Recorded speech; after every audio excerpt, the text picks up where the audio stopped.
Hey everybody, this is a response video to our last video. A lot of people have never seen a belt grinder cut as well as ours does, and they thought we were lying to them about the piece of steel that we were using.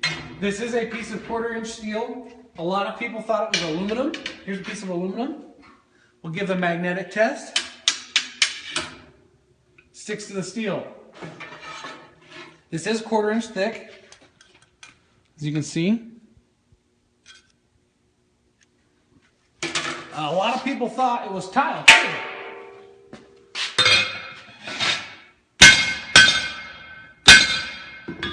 Tile would have broken. The belt real quick. The belt is a 36 grit ceramic belt from Combat Abrasives. You can buy them directly from them, or we will have them on our website soon at ameribrade.com. Let's do some cutting.